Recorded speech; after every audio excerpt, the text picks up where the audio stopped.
All you need in the world is love and laughter. That's all anybody needs, to have love in one hand and laughter in the other. These are the words of African-American dramatist, the late August Wilson. Wilson's last Pulitzer Prize-winning play, The Piano Lesson, was recently produced here at the University of Central Florida's Conservatory Theatre. As the production ensued, Wilson's words and lessons transcended the paper and resonated throughout the experiences of the play's cast and crew.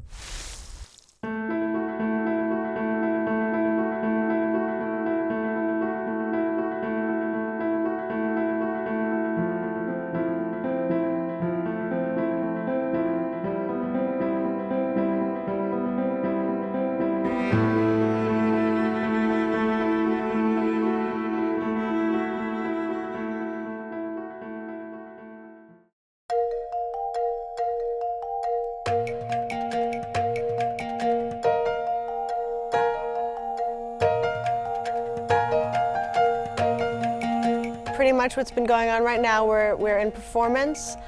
We just got out of a 5-week rehearsal process where I basically manage the rehearsals, make sure that everyone knows their schedules, make sure that the agenda is being followed for the rehearsal process, and then once we move into the space, I make sure that all the elements, all the props, the designs have all been happening smoothly, and I've been communicating with them throughout, and we kind of incorporate all the technical elements in, and that's kind of our tech week when we just put everything together, all the designs and the actors together. And then we opened last week, and it's been going very, very well. We've had totally sold out houses, and this has actually been the first show in about 6 or 7 years to completely sell out the first week. Hey, wait, this is Doka. This is Doka right here. I'm board with him. His name is AC Sanford. My name is David Tate. My name is AC Sanford. Is Sidani. She's playing Bernice. And this person right here. He's the designer of the set right here. This is Will. Genius. Pure genius. Now this is my favorite person right here. Katie. Katie. She's always on me. Ain't that right, Katie? Yeah. Megan, huh? We gotta do fight card right now. See what I'm talking about? David, we're gonna do your falling down the stairs. Can we have the stage clear, please? Stage clear. Go ahead and continue getting into costume.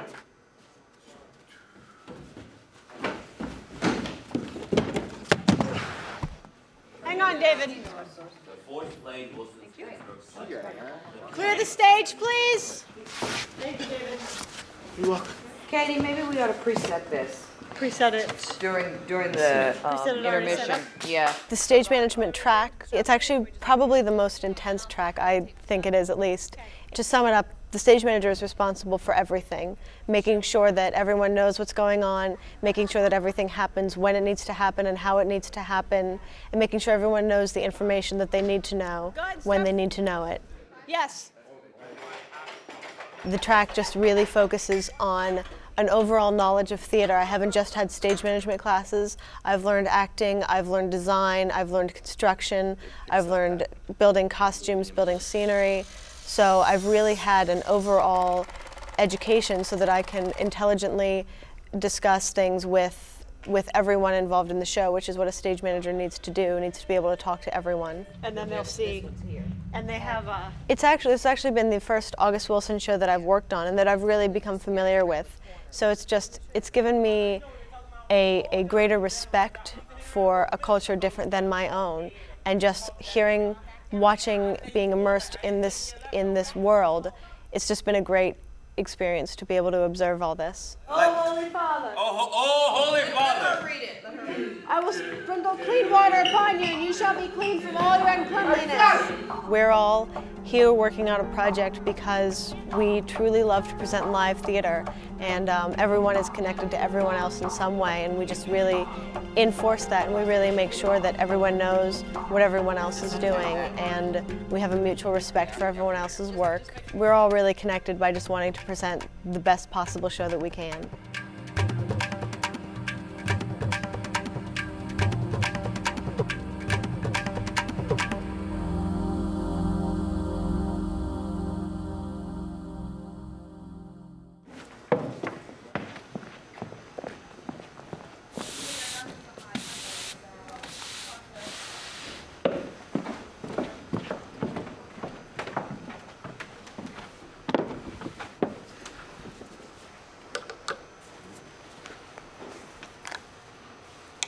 Hi, my name is William Bowles, and I was the scenic designer for the piano lesson.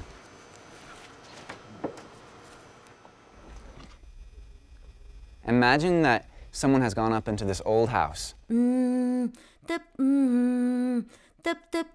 started carving away this haunting story. And you pulled away the wallpaper, and the story starts to become alive to you.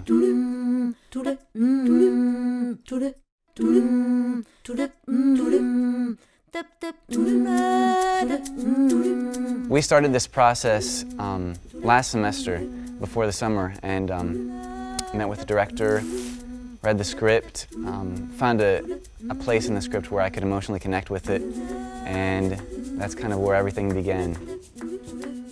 As a scenic designer, you are discovering the world of the play as you research it.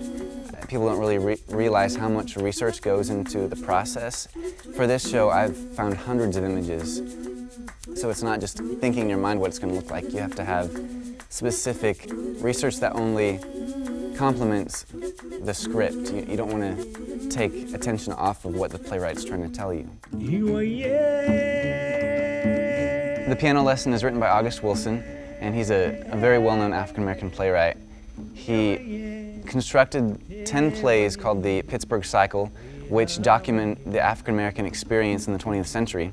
And the piano lesson takes place in 1930. The characters of the piano lesson live in a world of oppression. They're still trying to find their identity after living in slavery. Their ancestors go all the way back to slavery times, and the whole kind of inciting action of the play is the return of their slave master, Sutter. Ain't no with it. Ain't nobody up here. Sutter's standing at the top of the stairs. So it's bringing back all this emotion, which is really centered around the piano. And that piano is such a huge part of their identity that it's been incorporated into the architecture of their world. So after meeting with the director, I began the process of just doing rough sketches, nothing that's really clear or concise, but just that give conceptual ideas. And then for me, I like to do a lot of collage work that gives the idea of color and texture and character relationship. And then it goes on to the final rendering and a final model, which you'll give the final model to the director to use for rehearsals so that she can show the actors, so that they'll be familiar with the space that they're going to eventually be in during the run of the show. And then it's also important to give that to the shop so that they know the paint treatments to use, dimensions, and something that they can always reference back to. And if they have any questions, then they run to the scenic designer saying, I don't know what this means, and so I give them the information that they need.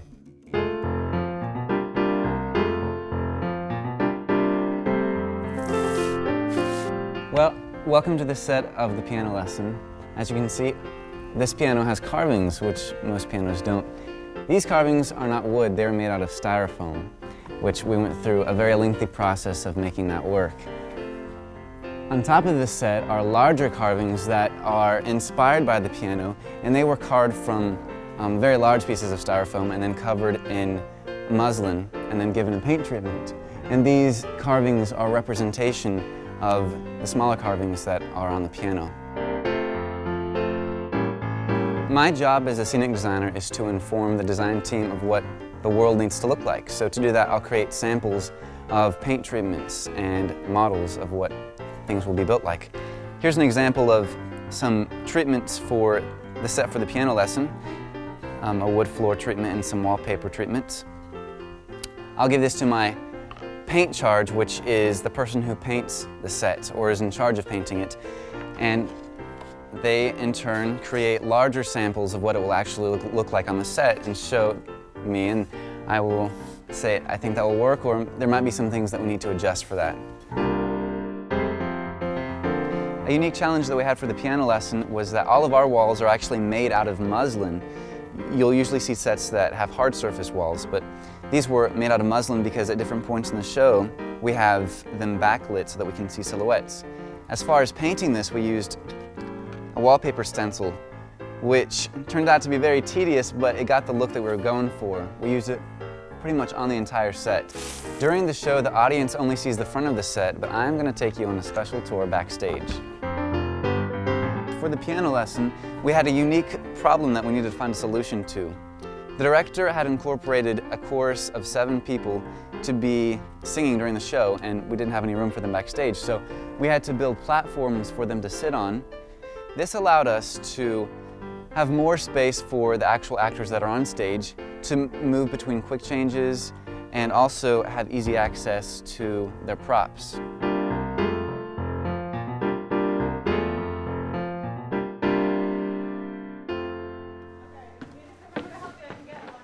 I think I got it. I think that my experience working on the piano lesson has been really beneficial for me as a person because I've been able to learn a lot about the African American culture, and it's just opened my eyes to a lot of the injustice that happens in the world and how ridiculous it is and how it's still happening today. And that's one of the reasons why this play is still so important. And that's something that I take with me for the rest of my life. I had a design meeting for a show the other day, and it's from a completely different perspective. And I had trouble having compassion for this other set of people who were oppressing the African American race in this other show that I was working for. And I think that a lot of that was influenced by my experience at working on the piano lesson and creating the world that these characters live in.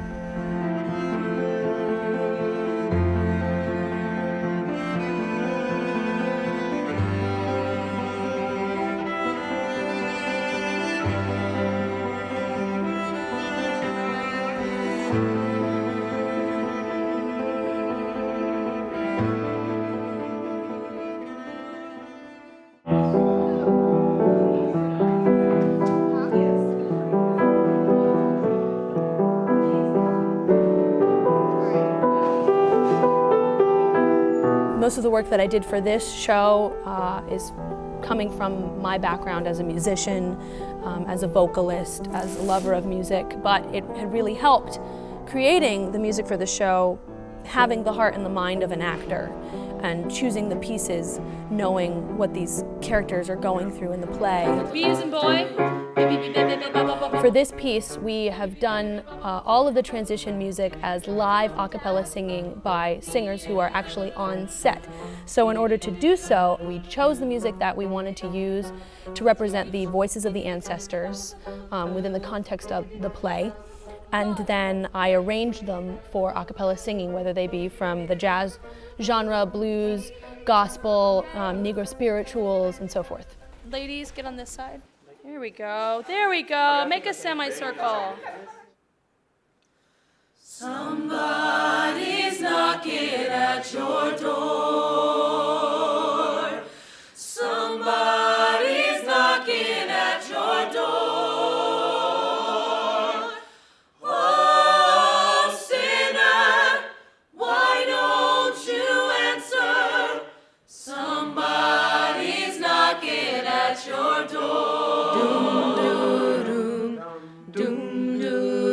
Sometimes I feel like a motherless child. My singers are incredibly talented, and it's not just about being able to sing well. They pick up music incredibly fast, and no individual singer has a particular sound. They are creating a sound to fit the sound of the play together. I mean, they're from all different backgrounds, but they understand what they're saying. Those who have died have never left. The dead have a pact with the living. Gonna lay down the bombs and guns down by the riverside, down by the riverside, down by the riverside. Somewhere there's a child a-crying somewhere, child a-crying, crying for freedom, crying for freedom, crying for freedom, crying for freedom, crying for freedom, crying for freedom, crying for freedom in South Africa. Lovely, very, very good. My expectations were definitely met, but it was a difficult process because they are not the same voices that you would hear on the professional tracks of the songs that we picked, say Ella Fitzgerald. I don't have her as a singer. I don't have Blind Lemon Jefferson as a blues singer. I have college students who have X amount of time to learn these pieces and to create the sound that the director wants. So I had to create instrumentation from voices by creating the a cappella arrangements. So the challenges mostly came in rearranging the pieces.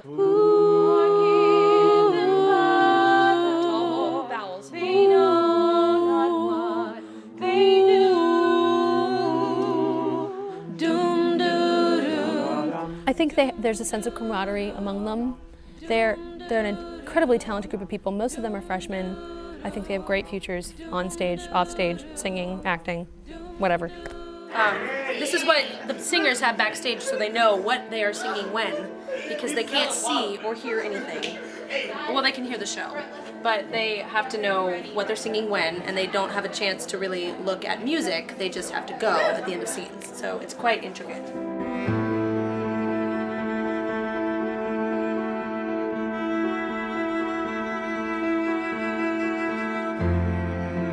This production and this production team's so rare to come by.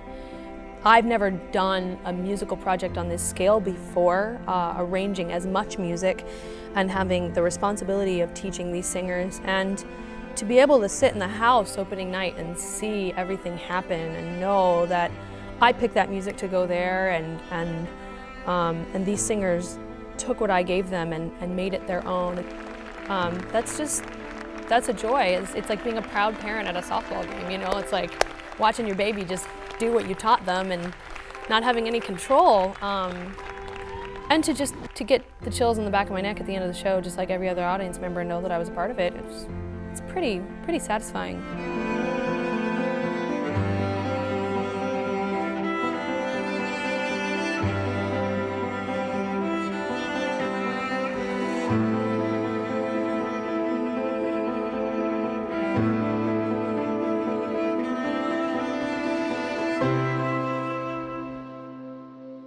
Now it's a wrap.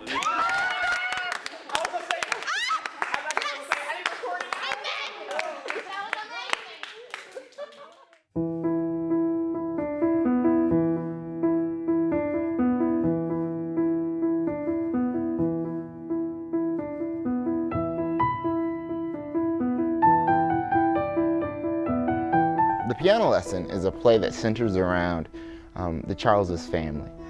Basically, the play starts off with Boy Willie coming to sell watermelon with his friend Lyman and to sell the piano that his family has owned for the past couple of years. You see how it's carved up, polished up, real nice? Well, you'll never find another piano like this. Yeah, that look real nice. I told you. My character, Bernice, her main focus in the show is keeping this piano in the family. And it's not always clear, it's not clear from the get-go why it's so important to her, because she doesn't even play on it. She doesn't even deal with the piano, but it starts to unfold the importance it has to family and ancestry, and how this piano is really the soul of the family, and that's why it's not just important to her, it really is important to him and everyone in the family that they keep this piano. I ain't scared to work. He comes there, he tries to convince everybody, hey, I'm trying to get Sutter's land. You know, this is the way to get on top. This is the guy that owned our family. So we need to sell this in order to be on top. I knew it when I first seen you. I knew you was up to something. What you want? Sutter's brother selling the land. Everybody thinks he's trying to hustle them, and he's just trying his hardest to tell them, I come with good intention. We see through the events of the play, we see these two characters hash out about this piano, where someone in the crowd could maybe say this is senseless, but as Doker tells the story of how it's got all these carvings on it about our family and about how they came out of slavery and whatnot. It really tells the story of that family, and that's why Bernice doesn't really necessarily want to get rid of it. You ain't taking that piano out of this house. Look at this piano. Boy, I said, look at it! My mama polished that piano with tears for 17 years. For 17 years, boy, she rubbed on it till her hands bled. She rubbed the blood in. Do whatever your instincts tell you to do. I ain't never seen it come to nothing. But people getting burnt out. People getting shot. Oh, people falling down their wells. It don't never stop. Hold the hell on. That's it, nah. I've done a little bit of stealing here and there, yeah. But I ain't never killed nobody. I can't speak for nobody else. You gotta speak for yourselves. But I ain't never killed nobody. You killed Crawley just as sure as if you pulled the trigger. See, that's ignorant. That's downright foolish for you to say something like that. Okay, all right, that's good. That works much, much better, okay? Thank you. All right, I guess we gotta go to fight call. Fight call? Fight call, Fight call. Fight call. The relationship that Bernice has with her brother, Boy Willie, is very similar to the relationship that I have with my brother. Ashton, bless his heart, I love him, but we can fight. Even though we haven't had this exact situation, he wasn't selling anything important to me, I really, in David Tate, I can see so much of my brother because it's that charming, joyous spirit that is so aggravating to Bernice. It's so aggravating. When she's mad, he's always happy. Whichever way you decide. Boy Willie just doesn't see life as black and white and as serious as Bernice does. And that's what throws her into her hissy fit. She can't make him sit down and see that life is really serious and that things are important. Everything he says and does is important. All I know is Crawley would still be alive if you hadn't come up there and got him. I done told you, woman. I had nothing to do with Crawley getting killed. He ain't killed. I had nothing to do with Crawley getting killed. Come on, Bernice, don't do this. Now, don't forget it. I had nothing to do with Crawley. I done told you now. Don't forget it. I ain't playing. I ain't playing.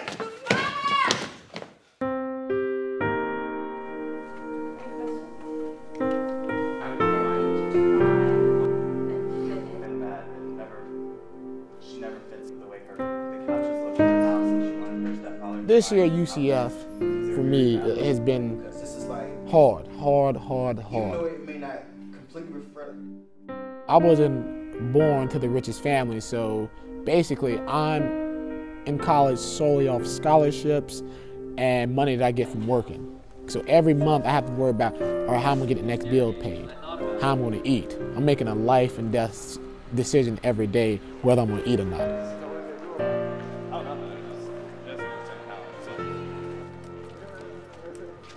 Playing Boy Willie was important to me because Boy Willie, he's misunderstood, and I'm misunderstood. When he sees something, he goes and get it, and that's the way I am. Like I saw opportunity for me to go to college. I took that, I grabbed it, and I'm running with it. I lost a lot of my friends because of that. They think theater is a BS major, that like they want me to come out and party with them, but I tell them like I have so much stuff to do, but they don't understand that. And so a lot of my friends think I'm a sellout, but I'm not a sellout. It's just like, this is something I love. I love to act. God has blessed me with, my hands, my legs. I can breathe, I can eat, I can laugh, I can smile. Like, I mean, it's beautiful to be alive and being able to do what I love. Most people can't do that. Hey, I'm really early. Are we ready? Yeah, that's fine. We're all set, aren't we? Yeah, we're ready. Great. You want to start with the nightgown? Yeah, start Great. with that. I'll be in a minute. All right, thanks. I don't think you have any particularly quick changes, though. You said you were adding a dress because I said I'm going to go upstairs and change. Right. That right. could be fast-ish. Right, and that is actually, it's just going to be this. Okay. And we'll try that on today, too, just to make sure. So that's like my uniform and Right, that's the this house is the uniform, and then this is the house dress with the apron. So.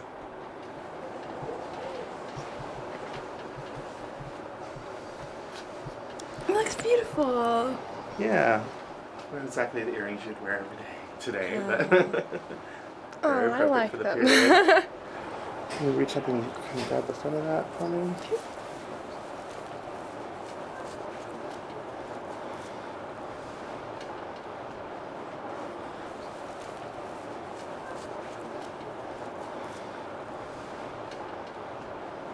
Great, thank you.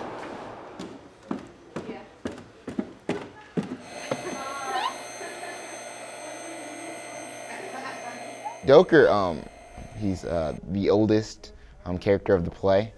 Seems to be like the anchor of the play, and but he can be really, really funny at sometimes. When you get old, I got my one day you just turn around and you start talking like this. Yeah. You're like, why am I talking like this for? You can't stop. My granddad likes to like repeat things over and over again about his gadgets. Didn't you just repeat? Yeah. You just say that? Yeah, I got me an HD TV.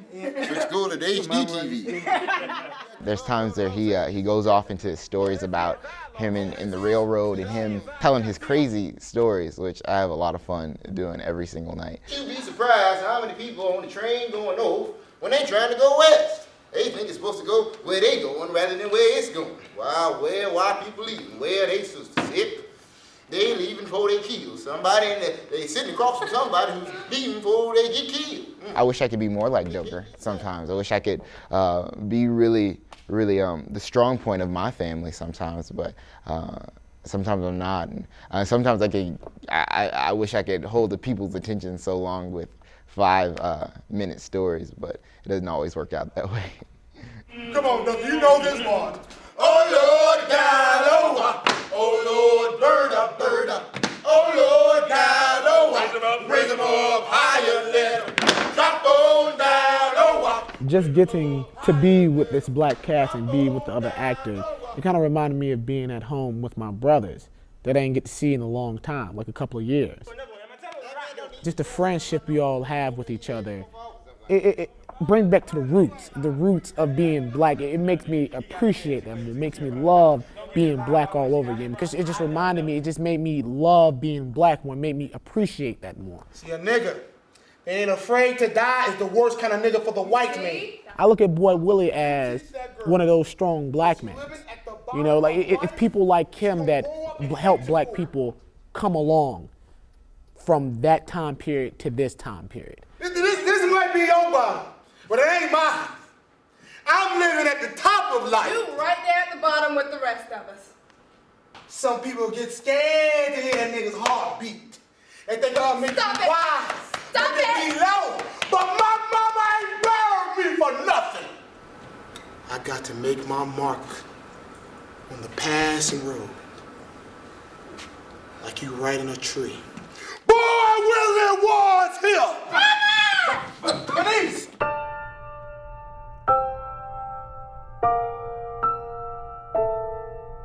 Bernice, she's just guarded, she's just afraid. And that was a real journey for me as the actor, because I had to tap into the fact that she's not mean, she's afraid. And the way she kind of copes is just to close off and be a little bit cold to everybody. Avery, I ain't ready to get married right now. Well, you just too young a woman to close up, Bernice. I ain't said nothing about closing up. Can't nobody get close enough to you. Doka can't say nothing to you. You jump all over Boy Willie. Who do you have to love you, Bernice?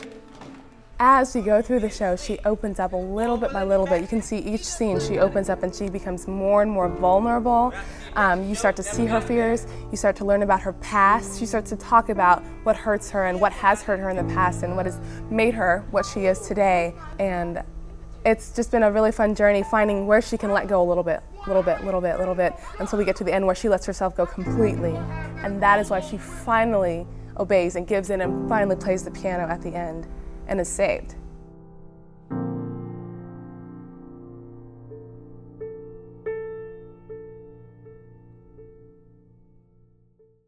I want you to help me. I want you to help me. I want you to help me. I want you to help me. Mama Bernice, I want you to help me. Mama Esther, I want you to help me. Papa Boy Charles, I need you to help me. Mama Ola, I want you to help me. I want you to help me. I want you to help me. I want you to help me.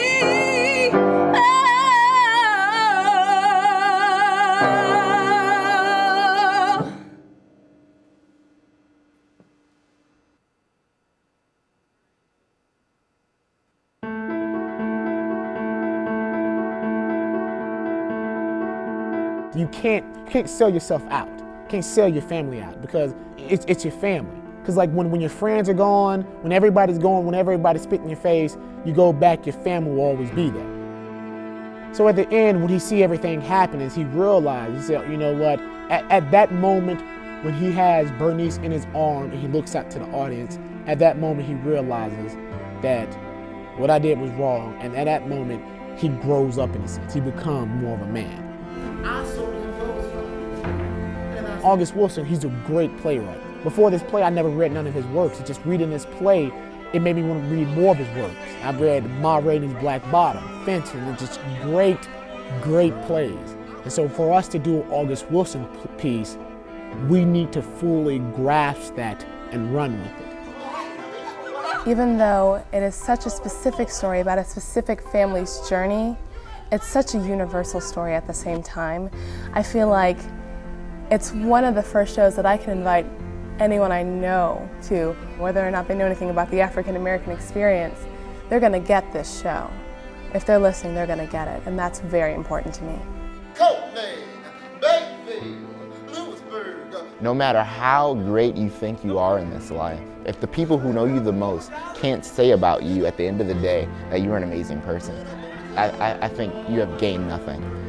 You've gained maybe material, maybe you've gained recognition, but you haven't gained recognition from the people who matter the most. That's what I've kind of learned from the piano lesson, and that I'll take that way beyond this experience into my days to come.